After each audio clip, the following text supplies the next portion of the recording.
Hi, Sonic National Game, and today we react to Sonic deserves better in Smash Bros. Agree on that part. Life is full of moments that everyone experiences, and we will remember for the rest of our lives. School graduations, incredible vacations, your first time, and Sonic being added as a playable character to Super Smash Bros.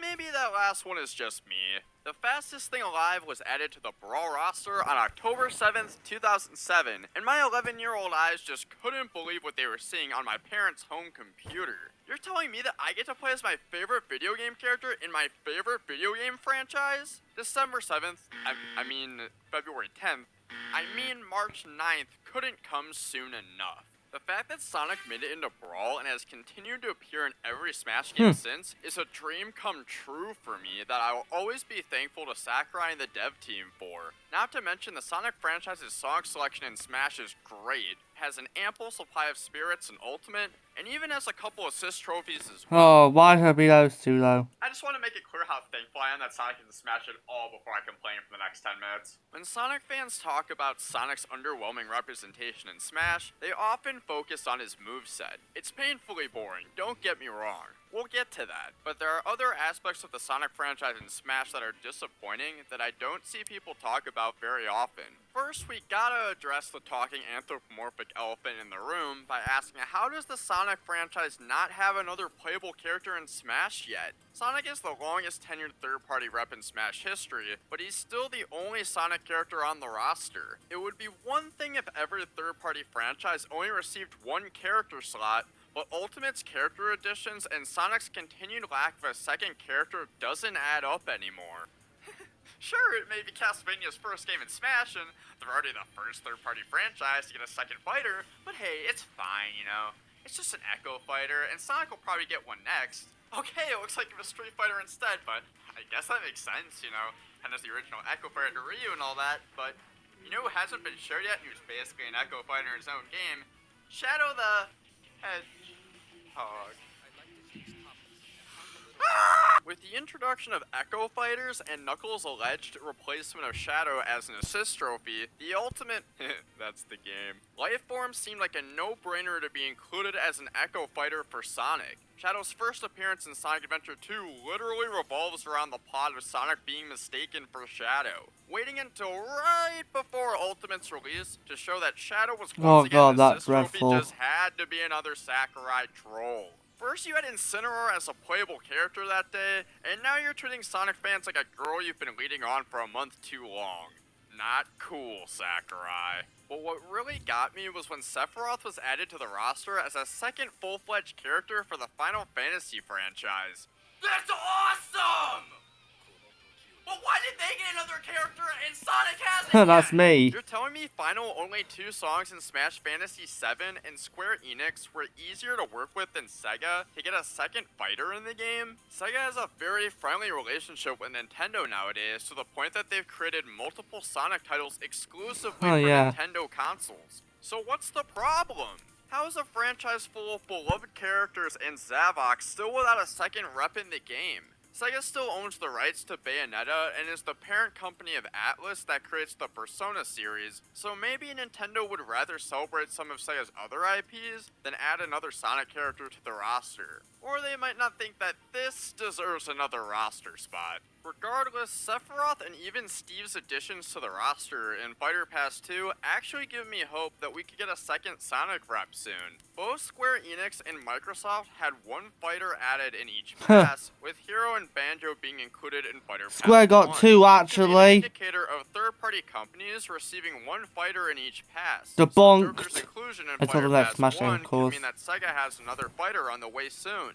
Is this wishful thinking? No shit. But I'll probably never stop grasping at Chaos Emeralds until the Sonic franchise gets a second character in Smash. I just love the franchise too much. I would be over the moon with the addition of Tails to the roster, but if another Sonic character gets in, it'll probably end up being Dr. Eggman. Sakurai has stated time and time again that a big focus of his in Ultimate has been adding overdue villains to Smash, and Eggman 100% fits the bill. The challenge with Eggman's inclusion Maybe in the next Smash game. that isn't a complete train wreck like Bowser's Probably not, no. Koopalings. Having Eggman operate the Eggmobile is the most likely possibility, but I think a more interesting moveset could come from him piloting the Eggwalker from Sonic Adventure 2, Street Fighter Cross Tekken Pac-Man style. Oh god, what did they do to you in that game, Mega Man? Sakurai said when adding Piranha Plant to Ultimate that he loves the challenge of making weird movesets, so he should have no problem coming up with something for Eggman with so much source material to work with.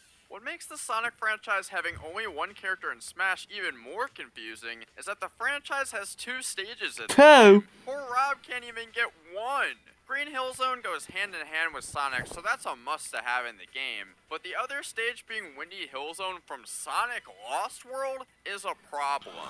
In Smash 4, Sakurai and the dev team had a thing for correlating character announcements with game releases, or maybe it was just Nintendo breathing down their necks. Olimar's return to the Smash 4 roster coincided with the release of Pikmin 3 and Alf, the main protagonist of the new game, was given half of Olimar's ults. The dev team has to know that Alf is lame if they didn't even bother promoting him to an Echo Fighter in Ultimate. I'm just saying. Sonic's return to the cast was linked up with the release of Sonic Lost World.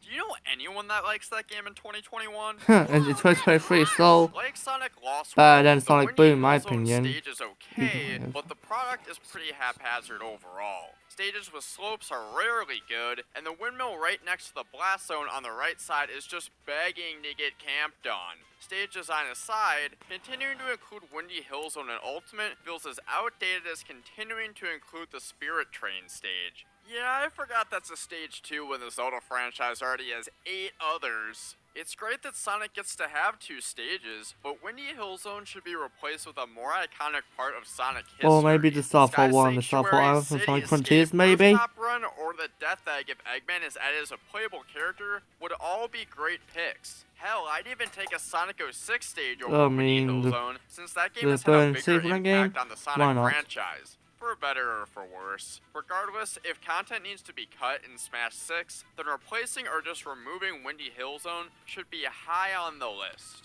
A revision that won't happen in Smash 6 but should is an overhaul of Sonic's moveset. The notion that Sonic's moveset in Smash is a poor representation of the character has been agreed upon and beaten to death like classic Sonic and modern Sonic games, but it really can't be overstated. So you can take a load out of 20 years Sonic of Sonic Frontiers. history and about as many games at that time to reference from, you're telling me that there weren't more unique options to add to his moveset than Spin Dash 1 and Spin Dash 2? Add in Sonic's Nair, Up Smash, and Homing Attack, then you have one of the most boring movesets that was added to Smash after Melee. Yes, I think almost all the character movesets before Brawl are dated and uninspired now, but we can talk about that another day. I'll give credit where credit is due though, in that Sonic's jab and forward smash likely pay homage to the cult classic Sonic the Fighters, and his dare resembles one of Sonic's moves from the handheld fighting game Sonic Battle. Apparently Sakurai was a big Sonic the Fighters fan. I get that Sakurai and the dev team have to make up some moves for certain aspects of a character's moveset in order to make it flow properly, but it's no wonder that Sonic's moveset ended up like it did when the newest game in the series for Sakurai to draw inspiration from was Sonic 06. Anyone that's played Sonic Battle would agree that plenty of Sonic's moveset could have come from this game. Yes, it was just one obscure title in the franchise, but it did a fantastic job of encapsulating Sonic's personality Why can't they into a remake moveset that flowed incredibly. online? The Project M development team saw this and even replaced Sonic's forward air with a move from Sonic Battle that isn't in base Super Smash Bros. The PM devs also added in a small detail that makes all the difference and summarizes what's missing from Sonic and Smash on top of his boring moveset. Whenever he successfully lands a homing attack, he does one of his signature tricks because he's a lovable show-off. In regular Smash titles, he almost looks like he regrets landing the homing attack or just has overwhelming indifference. And therein lies the problem. Sonic is so fucking lame in the new Smash games. As Sonic has moved up the tier list in Smash, he's sacrificed his in-game personality. Why does Bayonetta get to catwalk around the stage and remind Lucas of his childhood trauma, but Sonic doesn't have an ounce of his 90s way past cool attitude that we know and love? Sure, he wasn't as good in Brawl, but he had his shit-eating grin. He hated when you made him wait like in the classic Sonic titles. His quills flowed realistically, and he had the 2 best taunts in Smash history. You're too slow. Come on, step They need to bring them back. In Smash 4, Sonic just looks sterilized like the Mario franchise does in the new Super Mario Bros. Games. They're boring! Sonic's quills don't move, and he smiles no matter what's happening unless he's getting beat up or swaying on the ledge. His taunt voice clips have been replaced by Sonic Speed! and just Come on! because apparently telling kids to step it up hurt their feelings. Terry's running around screaming the first thing that pops into his head 24/7, but Sonic can't throw in a funny quip here and there. Actually, it might get annoying hearing No copyright law in the universe is going to stop me! over and over again. The point is that as a competitive player, I'm very thankful that Sonic is much more viable in Smash 4 and Ultimate, but he doesn't act as the character I came to idolize growing up in these games. He's snarky, sure of himself, but will always do what he believes is right and help his friends out of a tight spot. That's just not present in Sonic's moveset or his personality in Smash. And it's kind of been lost in recent Sonic games too, where he's devolved into a Until walking Sonic one-liner Frontiers. most of the time. Come on, now what? Can we ever just win and have that be the end of it? I could honestly rant forever about what I would change about Sonic and Smash because there's so much untapped potential. At least replace Spin Charge with something like the boost mechanic from the modern Sonic games, I or mean, the that could Lightspeed work. Dash from the Sonic Adventure series. Oh. Fans like my friend Aga have created amazing movesets that pay homage to Sonic's extensive history, but will likely never see these kind of changes realized. since Sakurai Unfortunately. has stated that he I also like worries playing about Sonic, even though I alienating hate his moveset, players but who Sonic's like the the character character's plays current Smash Bros. Except movesets. Steve sometimes. Yeah, that means we're probably stuck with Captain Falcondorf, guys. Regardless of how ungrateful I sound, I'll always be incredibly thankful to Nintendo for adding Sonic to Smash, because his addition to the roster literally changed my life. I would have never gotten into competitive Smash without Sonic, which means I never would have found a community I was truly able to be myself in for the first time in my life. It also gave me the opportunity to see so many places that I never would have gone to otherwise. Hell, I probably wouldn't be sitting here doing this YouTube channel either. But I'm someone that thinks it's important to criticize the things you love as much as the things you hate, which is why I wanted to make this video. That said, Sonic's representation in Smash does represent his franchise. A missed opportunity. But you never know, change could be on the way. We could get Eggman added to Smash to celebrate Sonic's 30th anniversary. Down the road, Sonic could get a moveset revamp in Smash 6. And we could even get an amazing new Sonic game in 2021. Ah, shit. Sonic game in 2021. Ah. Huh, not happening. There's a reaction.